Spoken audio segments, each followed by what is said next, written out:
Hey, bro, hope your day is going great. Today, I want to have a conversation about something that is dear to my heart. It's something that has given me a firm foundation, it's given me a solid place to stand, and it's helped keep me grounded in life. And it's something that makes some people feel super uncomfortable with me, and it's something that also helps others feel super safe. And know that no matter where you're at in your life journey, whether it's something that you vibe with, or whether it's something that you're like, you know what, I want nothing to do with, know that I respect you, and know that I have mad love no matter what. What I'm talking about today is going to be my faith journey. And before you check out, I just want to clarify that the intention of this conversation is not intended to indoctrinate you. It's not intended to cause you to convert to any type of belief system, but rather I just want to share my life experience with you and help give you a better understanding of what makes John John. Is that okay with you? All right.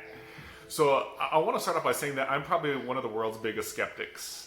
I have a tendency to be very distrusting. I have a tendency to really want to analyze everything and make sure that I know that I know that I know before I get myself involved in anything.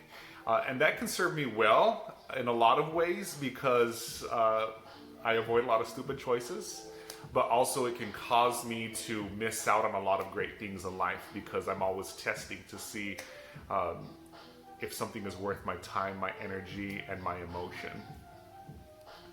But with that said, I grew up in a very religious home, a very fundamental home, and I was taught scriptures as a child. My parents had a drug problem. They drugged me from church to church to church. Actually, I was always at church, so I had to throw in that cheesy dad joke there. But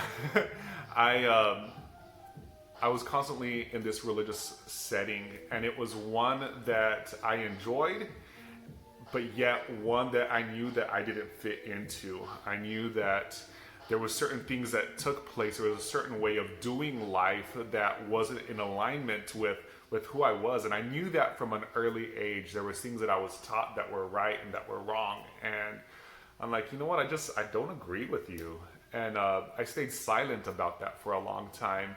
And I got in a lot of trouble for it.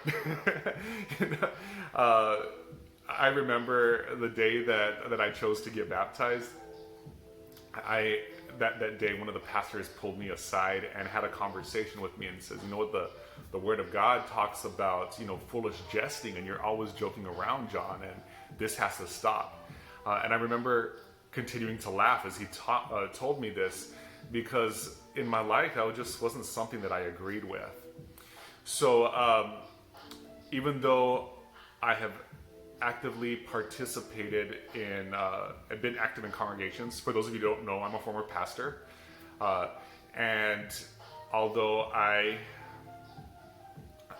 read the Bible on a daily basis, the foundation of my faith is not founded in either of those activities on church attendance or on reading the Bible on a daily basis. And I'm going to be honest with you, there's some things that I have big question marks in life about.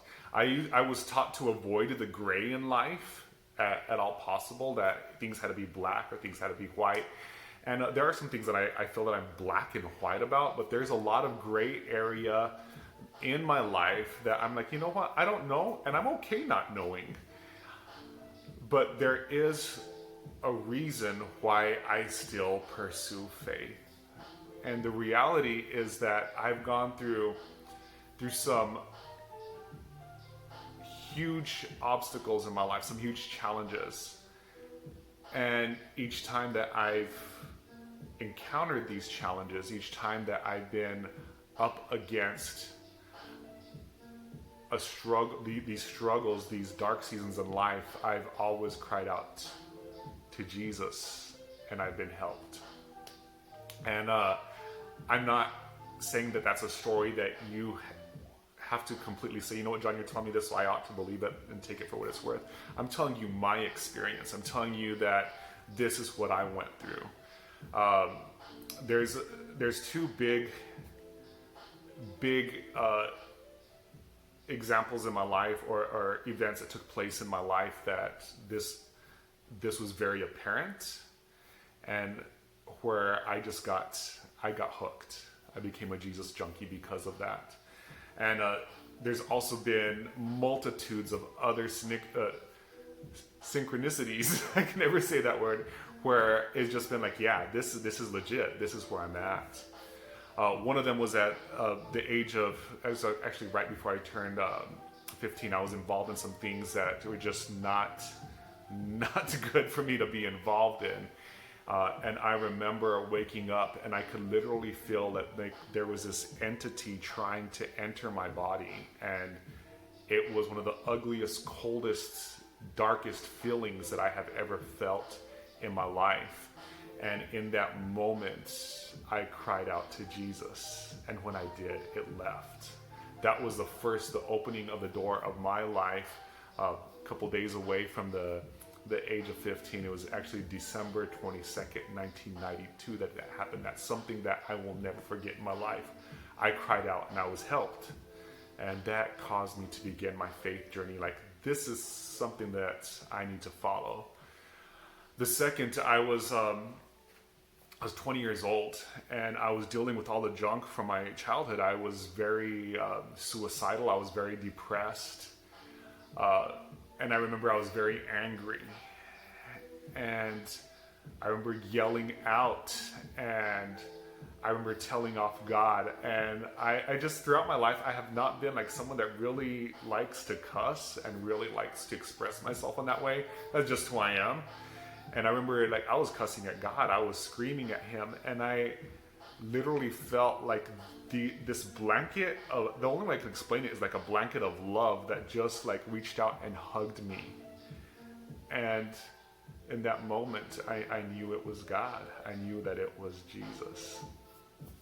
And most recently, I could share lots of other stories, but most recently I was writing a letter to someone, and I was feeling very alone, very dark. I had spent some time in prayer this morning, and this is about a month ago, and I'm just like, Jesus, I feel alone. Like I feel like I have like all these great connections all around me, but in my own community, like I'm gonna just be real here for a moment. I've been attending a church for 2.5 years, and amazing people. I get along with so many people, but I've gone through a dark season, and in 3 months I hadn't received as much as a phone call from anyone like asking where I was. And not that I need that, but I felt alone. I felt abandoned. I felt like it's crazy out here. And so I was writing a letter to someone expressing my feeling of loneliness during this season of life. And I had these 3 young girls walk up to me in Starbucks. I was sitting in Starbucks, and I was sitting there. I really just felt like I was going to cry. I was writing this letter. I was emotionally charged. And this young girl, she must have been like 20 years old, she says, I don't usually do this, but I just feel like I had to walk up to you and just tell you that Jesus wants you to know that he sees you, he knows you, he loves you, and you are not alone. And I was like just floored in that moment, because I knew that this just can't be a whole bunch of different synchronicities that are just random acts. I know that in my heart of hearts that there's this God that loves me, that cares for me. And even if there is all these crazy gray areas that I still don't understand, I still feel whole, I still feel complete, I still feel supported, and I feel strengthened and empowered knowing that there's a God that loves me. So I'm sharing this with you, my friend, just to let you know that regardless of where you're at in life, you might have a crazy faith, you might not have faith at all, but know that you are completely human. Know that there's nothing that could cause you to be weird out there. Today is a great day. You are you. Your story is yours. Embrace it. Enjoy it. And know that I respect you no matter where you're at in life.